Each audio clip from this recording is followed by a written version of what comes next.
한 주의 ETF 시장을 정리해드립니다. 윤선생 ETF 교실의 윤재홍입니다. 11월 3일부터 11월 10일까지 ETF 시장 동향부터 시작하겠습니다. 네, 먼저 자금 동향입니다. 시장 전체로는 226억 달러, 우리 돈 약 27조 원 자금이 유입이 됐습니다. 자금 유입은 계속해서 좀 강하게 유입이 되고 있고요. 전반적으로 어떤 대형주에 대한 선호, 대형주라든가 혹은 미국 대형주 전반 이런 식으로 대형주 선호는 계속해서 유지가 되고 있습니다. 그리고 이제 채권형도 채권 전반적으로 자금이 유입이 됐죠. 반대로 어떤 레버리지라든가 혹은 개별 섹터에서는 자금이 좀 유출이 되는 모습 보이고 있습니다. 어떻게 보면 시장 전체로는 매수를 하면서 개별 섹터는 이슈별로 어떤 매수 매도가 일어나는 그런 형태의 지금 시장이 돌아가고 있다라고 보시면 될 것 같고요. 자, 유형별 등락률 보시면은 지난주에 비하면 톤이 좀 확실히 좀 다운이 됐습니다. 톤이 조금은 전반적으로 어떤 등락이 좀 둔화됐다라고 보시면 될 것 같고, 주식시장 전반으로는 소폭 약세를 보였습니다. 어떤 QQQ라든가 나스닥 100 ETF인 QQQ라든가 혹은 S&P 500 ETF인 SPY라든가 혹은 이제 소폭 하락을 했습니다. 반면에 이제 채권 시장은 소폭 상승을 했습니다. 특히나 국채라든가 국채를 중심으로 좀 상승을 했고요. 물가 연동제 ETF인 TIP 역시도 상승을 보였습니다. 네, 다음은 섹터별로 좀 보실 텐데, 섹터별로 보시면 어떤 뚜렷하게 상승한 섹터가 많지는 않습니다. 대신에 이제 반도체 ETF인 SOXX가 상승을, 헬스케어 ETF인 XBI라든가 혹은 IBB 같은 ETF들은 하락을 좀 보였고요. 반도체는 이제 엔비디아 그리고 AMD 등이 좀 상승을 이끌었습니다. 반대로 헬스케어는 화이자가 경구용 코로나19 치료제를 개발했다. 쉽게 이제 먹기만 하면 치료가 되는 치료제를 개발했다. 이런 내용이 나오다 보니까 전반적으로 좀 매도 매물이 나오는 모습이었습니다. 좀 특이한 점이 하나 더 있는데, 이번 주 귀금속이 굉장히 강했습니다. GLD는 금 현물 ETF고요. IAU는 은 ETF인데 모두 이제 상승하는 모습을, IAU 역시 금, 다음에 SLV가 은 ETF인데 모두 이제 급등을 했죠. 특히나 이제 금 같은 경우도 주간 단위로 4%가 상승한 일이 사실 흔하진 않습니다. 이 같은 이제 귀금속, 금, 은의 이제 급등의 배경에는 CPI, 소비자 물가 지수의 상승이 있었습니다. 전월 대비 0.9% 그리고 전년 동기 대비 약 6.2%의 예상치를 상회한 수치를 보였고요. 어떤 인플레이션 우려가 있다 보니까 이런 금이라든가 금과 같은 귀금속이 상승을 했습니다. 이와 함께 금강주 역시도 급등을 했습니다. 금강주, 말 그대로 금을 캐는 기업들인데 고정 비용이 굉장히 높아요. 다시 말씀드리면은 기본적으로 투입되는 비용들, 광산도 파야 될 거고요. 일꾼들, 노동자들 월급도 줘야 될 거고, 이런 고정 비용들이 좀 굉장히 높다 보니까 금 가격이 조금만 올라가도 영업이익은 굉장히 크게 변동하는 특성이 있습니다. 그러다 보니까 이 금 가격이 급등하고 이익이 빠르게 늘어날 것이 예상되다 보니까 금강주 역시 주가가 크게 오르는 모습 보였습니다. 네, 다음은 이제 상승률 상위입니다. BDI 운임지수 그리고 마리화나, 어떻게 보면 최근까지 굉장히 하락을 이어오던 종목들, ETF들이 굉장히 급 반등하는 모습을 보였습니다. 반대로 하락률 상위에는 천연가스 그리고 헬스케어 관련 ETF들이 하락률 상위에 올랐고요. 천연가스 지난 한 주에만 15% 넘게 하락을 했습니다. 천연가스의 가격은 일반적으로 어떤 수요 공급 외에도 기후도 좀 어느 정도 연관이 있습니다. 일반적으로는 이제 평균 5년치 기후와 비교를 해서 평균치보다 높으냐 낮으냐를 가지고 이제 가격이 어떤 움직이는 그런 모습들을 보이는데, 추웠습니다.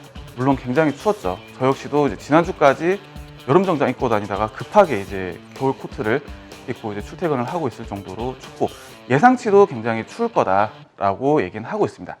그렇지만 러시아에서 유럽의 천연가스 수출량을 늘리겠다라는 얘기가 나오면서 천연가스 급락을 했습니다.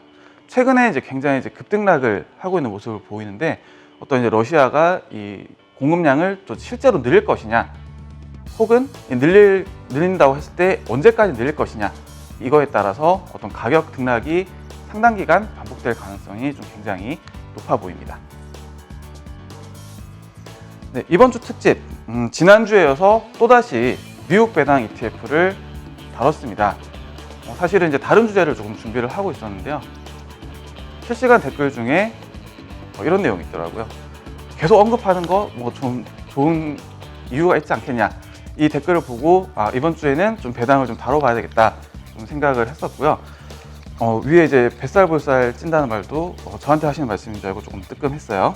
네, 계속 언급드리는 건 이유가 있겠죠. 네, 오늘은 이제 그 이유를 좀 풀어보려고 합니다. 먼저 배당 ETF가 무엇인지 좀 살펴볼 텐데, 배당 ETF 말 그대로 배당, ETF는 이제 분배금이라고 표현을 합니다. 분배금을 주는 ETF입니다.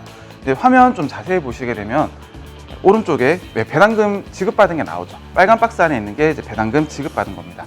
22달러짜리 ETF를 하나 샀더니 매달 0.18에서 한 0.22달러를 받았다. 이렇게 이제 배당을 이제 받는 그런 형태인 거고요. 자, ETF가 어떤 주식이라든가 채권을 모은 바구니다라는 형태는 이제 아마 다들 알고 계실 거예요. ETF에 편입되어 있는 A에서 D까지 주식들은 자기 스케줄에 맞춰서 배당금을 지급을 합니다. 보통 배당 ETF들, 주식 배당 ETF들 보게 되면은 막 100종목, 200종목 이렇게 들어있어요. 그러면 해당 종목들이 자기 스케줄에 맞춰서 배당금을 다 지급을 하죠. 11월 1일, 11월 10일, 12월 1일 이런 식으로 배당을 ETF에 지급을 하게 되고요. ETF는 이걸 차곡차곡 쌓아둡니다. 채권도 마찬가지죠. 채권형 ETF에서 개별 채권들, 미국 국채라든가 혹은 어떤 AT&T의 회사채라든가 이런 개별 채권들에서 이자가 지급을 되고, 이것도 다시 ETF에 모이게 되고요. 최근에는 이제 선물 옵션이 결합된 ETF들도 굉장히 많아요. 여기서 나온 수익들도 ETF에 쌓입니다. 자, ETF는 이렇게 배당이나 이자로 들어온 돈들을 모아다가 투자자들에게 월간 단위 혹은 분기 단위 이런 식으로 정해진 주기마다 이제 배당을 지급을 하게 되는 거죠. 물론 이제 좀 검증되지가 않아서 아직까지는 소개를 드리고 있지는 못하지만 주간 단위로 배당을 지급하는 ETF들도 최근에 좀 보이기 시작했어요. 그만큼 배당을 통한 ETF가 좀 굉장히 활성화되어 있다는 거 좀 말씀을 드리고요. 좀 뭘 가지고 좀 설명을 드리면 좀 더 이해하시기 편할까라고 생각을 하다가 여기 대리저금통을 가지고 와봤습니다. 네, AT&T라는 종목에서 배당을 주면은 저금통에 넣어두고, 그다음에 다른 회사채에서 이자가 나오면, 혹은 이제 미국 국채에서 이자가 나오면은 또 역시나 대리저금통에 모아놨다가 이 저금통을 통째로 투자자에게 드리는 게 월간 단위라든가 혹은 분기 단위로 배당을 드리는 게 배당 ETF의 어떤 역할이나 개념이다라고 보시면 될 것 같아요. 네, 계속해서 좀 이어가겠습니다. 하지만 이게 배당금을 준다, 분배금을 준다라는 것만으로 배당 ETF라고 부르기에는 조금은 범위가 너무 넓어집니다. 여기 화면에 보시는 것처럼 미국 ETFDB.com에 등록되어 있는 미국 ETF 2,543개 종목 중에 배당금을 아예 지급하지 않는 ETF는 3.3% 정도밖에 안 됩니다. 거의 드물고, 바꿔 말하면 거의 대부분의 ETF가 분배금을 지급하고 있다는 거예요. 그러다 보니까 그러면 배당 ETF가 정확하게 뭘까라고 좀 정의를 내려보면은 지수 구성 방법론에 배당 관련된 내용이 좀 포함이 되어 있거나, 혹은 기초자산 특성상 인컴 수익이 주된 수익의 원천인 ETF라고 좀 정의를 할 수가 있을 것 같습니다. 좀 예를 들면 1번 같은 지수 구성 방법론에 배당금이 포함이 된다. 여기 지수 구성 방법론이라는 거는 이 ETF의 종목들을 모으는 규칙이죠. 이 규칙 내에 배당에 관련된 내용이 들어있는 겁니다. 다시 말해서 배당금을 늘린다라는 규칙이 포함되어 있거나, 혹은 고배당, 배당금을 많이 주는 종목들을 모은다, 이런 규칙들이 이 규칙에 포함이 되어 있는 거죠. 두 번째로 이제 기초자산 특성상 이런 이자나 배당 같은 인컴 수익이 수익의 대부분인 경우, 예를 들면은 채권이라든가 혹은 우선주 같은 것들이 여기에 좀 해당이 될 수가 있을 것 같습니다. 그래서 이렇게 일단 한번 개념을 명확하게 하고 계속해서 내용을 보도록 하겠습니다. 자, 왜 좋을까? 계속 아까 말씀드렸던 것처럼 계속 언급하는 거는 이유가 있겠죠. 제가 이제 배당 ETF에 대해서 좀 좋다라고 말씀드린 이유 두 가지입니다. 키워드 두 가지만 좀 외워볼게요. 첫 번째는 상대적 안정성, 그리고 두 번째는 다양성입니다. 여기서 상대적 안정성은 ETF를 통해서 투자를 하기 때문에 주가 측면에서도 어떤 개별 종목 이슈에 영향을 덜 받지만 배당금에서도 덜 받는다는 겁니다. 자, 지금 화면 보시게 되면 예를 들면 이제 D라는 종목이 배당금을 갑자기 삭감을 했다, 아예 중단을 해버렸습니다. 작년 코로나19 때 이런 상황이 굉장히 많이 일어났죠. 이렇게 삭감을 했을 때 제가 만약에 D 종목만 들고 있을 경우에는 원하던 혹은 내가 생각하고 있던 배당 수익이 다 날아갑니다. 다 날아가지만 이렇게 ETF를 통해서 종목들을 여러 개를 가지고 가게 되다 보면은 상대적으로 영향을 덜 받게 되는 겁니다. 그리고 두 번째는 선택권이 좀 굉장히 넓어진다는 겁니다. 유형이 굉장히 다양해요. 우리가 원금 손실 없이 막 주가 쭉쭉 올라가면서 배당도 막 10%, 20% 주는 그런 ETF가 있으면은 굉장히 좋겠죠. 전 세계 돈이 아마 거기로 몰릴 겁니다. 하지만 그런 게 있다라고 하면은 거짓말이에요. 우리는 배당 수익률이랑 주가 안정성 사이에서 어느 정도 좀 선택을 해야 되죠. 지금 이제 화면 계속 보여드릴 텐데, 네, 화면 보시게 되면은 크게 한 3가지 정도로, 이거 지난 8월 달에도 한번 소개를 해드렸었습니다. 크게 3가지 정도로 유형을 분류를 해봤습니다. 배당 성장형이라든가 고배당 채권형 이런 식이고요. 예를 들어서 내가 배당 수익률 현 시점에서는 좀 낮더라도 배당금 늘려가면서 주가도 올라가는 형태의 투자를 하고 싶다라고 하게 되면은 어떤 배당 성장형으로 접근을 하시면 되고, 반대로 내가 현 시점에서 바로 그냥 고배당 받고 싶다, 5%든 7%든 배당을 받고 싶다라고 하는 경우에는 고배당형도 물론 존재를 합니다. 하지만 고배당형은 제가 좋다라고 말씀드리기에는 조금 조심스러워요. 왜냐하면 이런 고배당 주는 기업들 기본적으로 이익의 성장성이 상대적으로 좀 떨어지고요. 그리고 이익의 대부분을 좀 배당으로 지급을 하는 성향이 있습니다. 그러다 보니까 작년 이제 코로나19 상황 때처럼 이익이 확 떨어진다, 그렇게 되면은 배당 삭감이라든가 이런 이슈들이 생길 수가 있죠. 반대로 이제 마지막으로 채권형 같은 경우는 말 그대로 기초 자산들이 채권인 형태입니다. 미국 국채라든가 우선주라든가 회사채라든가 이런 형태들이고요.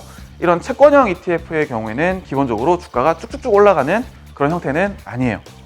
반면에 주가의 움직임이 좀 상대적으로 낮고 어떤 배당금이 움직이는 정도가 상대적으로 좀 낮다 보니까 좀 안정적으로 가고 싶다라고 하시는 분들은 채권형을 좀 관심 있게 보시면 좋을 것 같습니다. 자, 그래서 제가 좀 유형들 대표적인 것들 다시 한번 좀 숫자 업데이트해서 좀 가지고 와봤습니다. 4가지 정도만 예시로 말씀을 드릴게요. 좀 자세히 좀 보시게 되면은 첫 번째에 나와 있는 VIG는 이제 배당 성장입니다. 배당금 늘려나가는, 10년이든 25년이든 이렇게 배당금 꾸준하게 늘려나가는 기업들을 묶은 거예요. 배당 수익률 S&P 500 비하면 크게 높진 않지만 주가 상승률 측면에서 좀 더 기대를 해볼 수 있는 그런 형태고요.